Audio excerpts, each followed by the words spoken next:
अमरावती का नाम हनुमान व्यायामशाला से प्रसिद्ध हुआ है।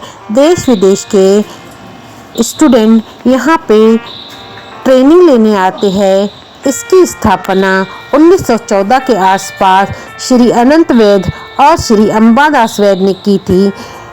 पहले इसे हनुमान अखाड़ा कहा जाता था।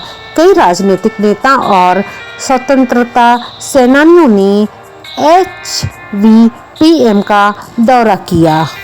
सन 1914 में स्वर्गीय श्री अनंत कृष्ण राव वैद्य और श्री स्वर्गीय अंबादास पंत वैद्य ने इसकी स्थापना की।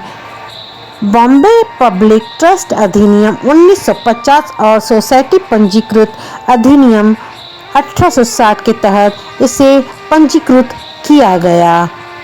यह डॉक्टर S.H. देशपांडे ट्रस्ट के तहत चलता है, जिसमें शारीरिक शिक्षा की डिग्री दी जाती है, जिसके अध्यक्ष सलाह के देशपांडे है।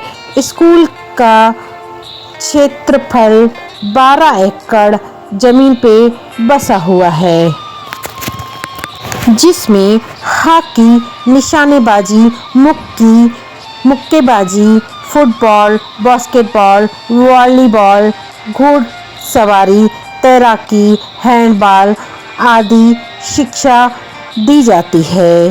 संत गाडगे बाबा अमरावती विश्वविद्यालय द्वारा प्रत्यायन किया जाता है।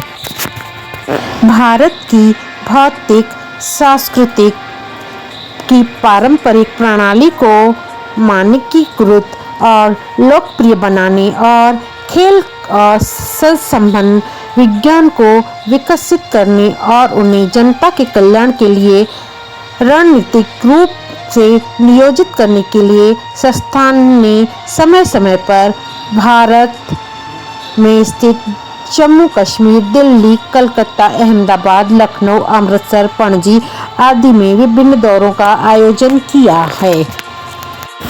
सन 1914 में एक छोटे क्लब के रूप में चालू हनुमान व्यायामशाला आज विश्व के लिए एक बहुत बड़ी संस्था बन चुकी है। अब एक राष्ट्रीय संस्थान के रूप में यह पहचाने जाना लगा है, जिसने कुछ अंतर्राष्ट्रीय ख्याति भी अर्जित की है। जब इस क्लब की स्थापना हुई तब शारीरिक शिक्षा के प्रति सामान्य उदासीनता थी। उस समय पारंपरिक संस्थाओं अर्थात अखाड़ों को ब्रिटिश विरोधी क्रांतिकारी आंदोलन के स्थान के रूप में संदेह की दृष्टि से देखा जाता था। हनुमान क्लब की स्थापना करते समय वेद बंधुओं ने 2 स्पष्ट उदाहरण और उद्देश्य थे।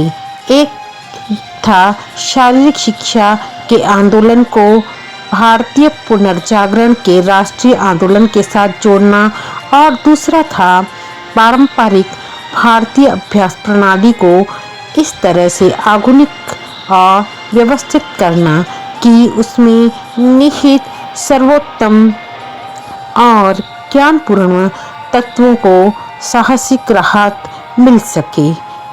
उसका दिमाग व्यापक और खुला था और इसलिए वे शारीरिक शिक्षा और मनोरंजन के पश्चिमी तरीकों और प्रणालियों के तत्वों को पुरानी भारतीय प्रणाली में शामिल करने के लिए उत्सुक थे।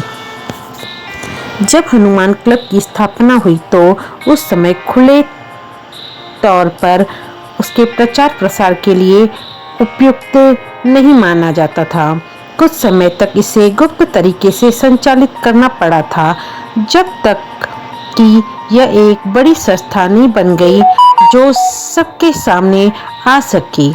प्रथम विश्व युद्ध ब्रिटिश सरकार की सफलता के साथ समाप्त हो गया था और भारत के राजनीतिक और सामाजिक जीवन के कुछ सुधार पेश किए गए थे। इसलिए 1919 में हनुमान क्लब का नाम बदलकर हनुमान व्यायाम मंदिर कर दिया गया था, जो अमरावती के युवाओं के साथ साथ शैक्षिक उद्देश्यों के लिए अन्य स्थानों से अमरावती आने वाले लोगों के बीच अपनी गतिविधियों को खुले तौर पर फैला सकता था।